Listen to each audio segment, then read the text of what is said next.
هذا القرآن يوحدنا لطريق الخير يوجهنا الله تعالى أنزله ورسول الله معلم. بسم الله الرحمن الرحيم. وعلم أن ما ذكرناه هو مذهب المشائين كأرسطو والشيخين أبي نصر وأبي علي، وأما الإشراقيون كأفلاطون والشيخ المقتول فذهبوا إلى أن الجوهر الوحداني المتصل في حد ذاته قائم بذاته غير حال في شيء آخر لكونه متحيزا بذاته وهو الجسم المطلق، فهو عندهم جوهر بسيط لا تركيب فيه بحسب الخارج أصلا، وقابل لطريان الاتصال والانفصال مع بقائه في حالتين في حد ذاته، وهو من حيث جوهره وذاته يسمى جسما، ومن حيث قبوله للصورة النوعية التي لأنواع الجسم يسمى هيئولا. واعلم أن ما ذكرنا هو مذهب المشائين كأرسطو والشيخين أبی نصر و ابی علی. اور یہ بات جان لیجئے کہ جو کچھ ہم نے ذکر کیا ہے کہ جسم ہیئولا اور صورت سے مرکب ہوتا ہے، یہ جو ہم نے ذکر کیا ہے یہ مشائین کا مذہب ہے، جیسے کہ ارسطو اور شیخین یعنی شیخ ابو نصر اور شیخ ابو علی. وأما الإشراقيون كأفلاطون والشيخ المقتول فذهبوا إلى أن الجوهر الوحداني المتصل في حد ذاته قائم بذاته غير حال في شيء آخر. اور بہرحال اشراقیین جیسے کہ افلاطون اور شیخ مقتول، تو ان کا مذہب یہ ہے کہ جوہر وحدانی متصل فی حد ذاتی بذات خود قائم ہوتی ہے، کسی دوسری شے میں حلول کرنے والی نہیں ہوتی ہے، لکونہ متحیزا بذاتہ وہو الجسم المطلق، اس لیے کہ وہ متحیز بذات ہوتی ہے. اور آگے وہ لوگ کہتے ہیں کہ یہ جوہر وحدانی جسم مطلق ہے. فهو عندهم جوہر بسيط لا ترکیب فیہ بحسب الخارج اصلا. بس جسم ان کے نزدیک ایسا جوہر بسیط ہے جس میں خارج کے اعتبار سے بالکل ترکیب نہیں ہوتی ہے. وقابل لطريان الاتصال والانفصال مع بقائه في حالتين في حد ذاته، اور یہی اتصال اور انفصال کے طاری ہونے کو قبول کرتا ہے اپنی ذات کے اعتبار سے دونوں حالتوں میں باقی رہتے ہوئے. وهو من حيث جوهره وذاته يسمى جسما، ومن حيث قبوله للصورة النوعية التي لأنواع الجسم يسمى هيئولا. اور اپنے جوہر ذات کے اعتبار سے اس کا نام جسم رکھا جاتا ہے، اور جسم کی اقسام کے لیے جو صورت نوعیہ ہوتی ہے اس کو قبول کرنے کے اعتبار سے اس کو ہیئولا کہا جاتا ہے. وَعَلَمْ أَنَّ مَا ذَكَرْنَا، شارح کہتے ہیں کہ اب تک جو تفصیل بیان کی گئی ہے کہ جسم ہیئولا اور صورت سے مرکب ہوتا ہے، یہ فلاسفہ میں سے مشائین کا مذہب ہے. فلاسفہ میں ایک اور گروہ ہے جس کا نام ہے اشراقیین. تو اشراقیین یہ کہتے ہیں کہ جوہر وحدانی متصل فی حد ذاتہ یعنی صورت جسمیہ یہ تنہا موجود ہوتی ہے، کسی دوسری شے کے اندر حلول نہیں کرتی ہے. یہ لوگ صورت جسمیہ ہی کو جسم کہتے ہیں، لہذا جسم ان کے نزدیک بسیط ہے، ہیئولا اور صورت سے مرکب نہیں ہے.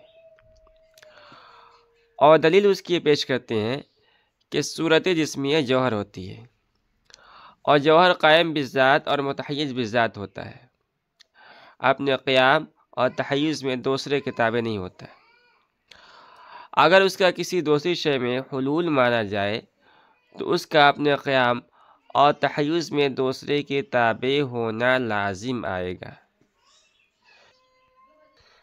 اس لیے کہ حلول ان کے یہاں تبعیت فی التحیز کو کہا جاتا ہے، یعنی ایک شے کا اپنے تحیز میں دوسری شے کے تابع ہونا۔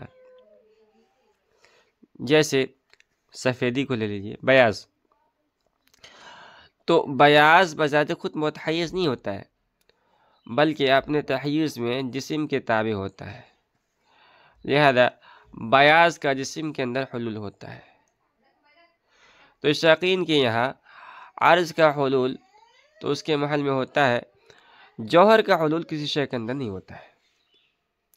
اس کے برخلاف فلاسفہ مشائین کے کہ ان کے نزدیک حلول یہ اختصاص نعیت کا نام ہے، جیسا کہ اوپر گزرا ہے۔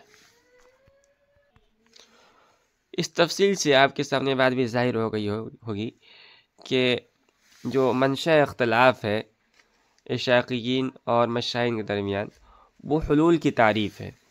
حلول کی تعریف دونوں اپنے اپنے انداز میں کرتے ہیں۔ تو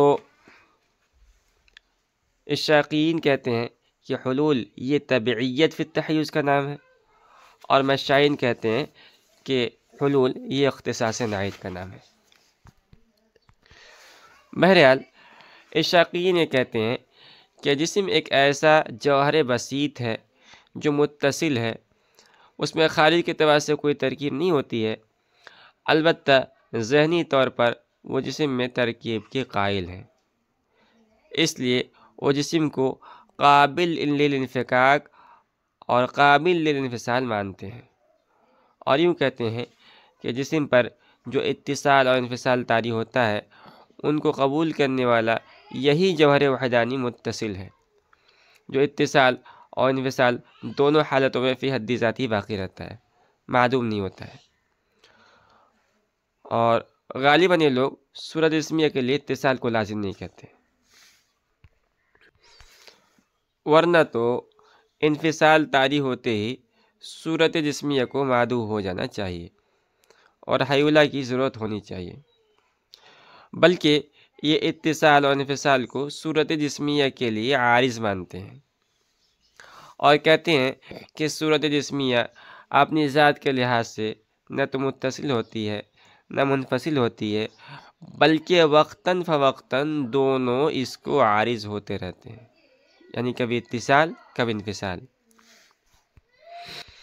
پھر یہ لوگ اسی صورت جسمیہ کو ذات اور جوہر ہونے کے اعتبار سے جسم کہتے ہیں، اور صورت نوعیہ کو قبول کرنے کے اعتبار سے اسی کو حیولہ کہہ دیتے ہیں، لہذا حیولہ ان کے نزدیک کوئی حقیقی شے نہیں ہے بلکہ ایک اعتباری چیز ہے۔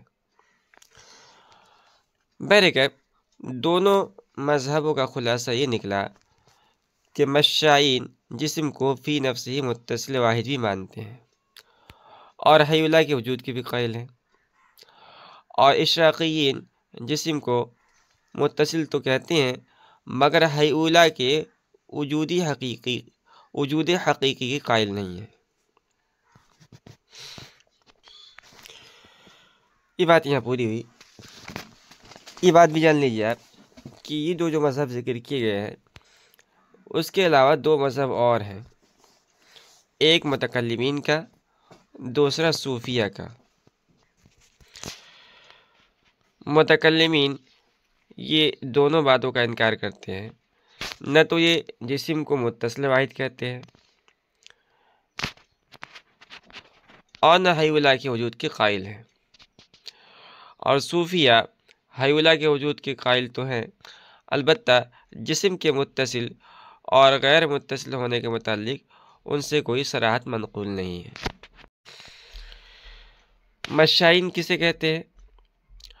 ارسطو اور اس کی جماعت کو مشائین کہا جاتا ہے۔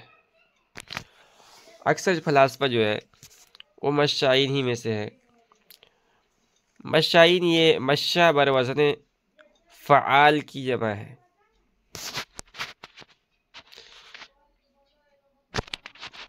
اس کے بعد آتے ہیں بہت چلنے والا۔ یہ لوگ مقاصد تک پہنچنے میں اپنی نظر و فکر اور عقل کے پیچھے ہی چلتے ہیں، اس لیے ان کو مشائن کہا جاتا ہے، یا اس وجہ سے ان کو مشائن کہا جاتا ہے کہ ارسطو اپنے شاگردوں کو چلتے ہوئے تعلیم دیتے تھے۔ والشیخین ابی نصر و ابی علی، شیخ ابو نصر اور ابو علی کون کون ہیں؟ شیخ حکیم ابو نصر فارابی ہیں، جن کی وفات سن 339 میں ہوئی تھی۔ انہوں نے 4 صدی میں شاہ منصور ابن نوح سامانی کے حکم سے علم فلسفہ کی دوبارہ تدوین کی تھی اور تقریباً 2 درجن کتابیں تصنیف کی تھی، اس لیے فارابی کو معلم ثانی کہتے ہیں۔ اور ابی علی، یہ شیخ ابو علی حسین ابن عبداللہ ابن سینا ہے اور ابو علی سینا کے ساتھ مشہور ہیں۔ یہ بخارا کے قریے کے تھے۔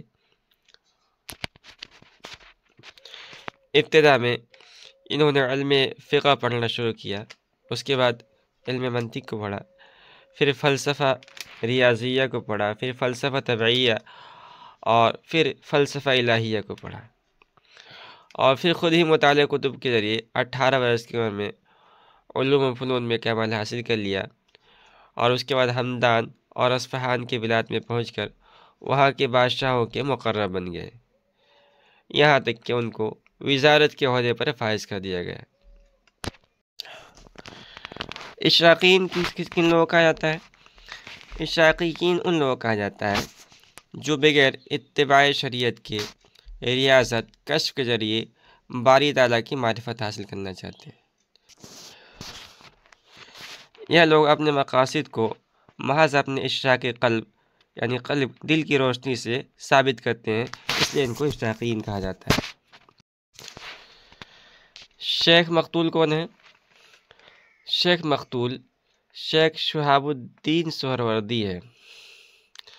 2 لوگ ہیں، 2 بزرگ ہیں کہہ لیجیے، جو شیخ شہاب الدین سہروردی سے مشہور ہیں۔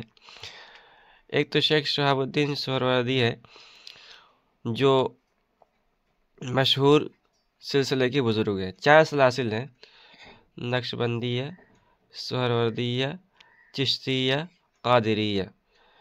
تو ان میں سے ایک جو سلسلہ ہے وہ ہے سہروردیہ، اور اس کے جو بزرگ ہیں وہ بھی مشہور ہیں شیخ شہاب الدین سہروردی سے، اور دوسرے ان کے بھانجے ہیں جن کو شیخ مقتول کہا جاتا ہے۔ یہ دونوں ایک جگہ کے رہنے والے تھے اور دونوں کا نام بھی ایک تھا، اس لیے دونوں کو ایک جیسے لگتے ہیں۔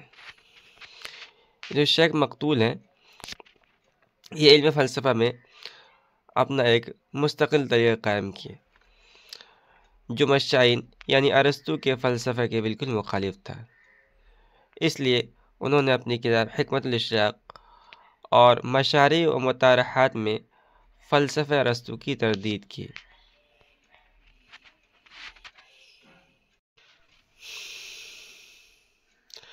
افلاطون مشہور فلسفی ہیں،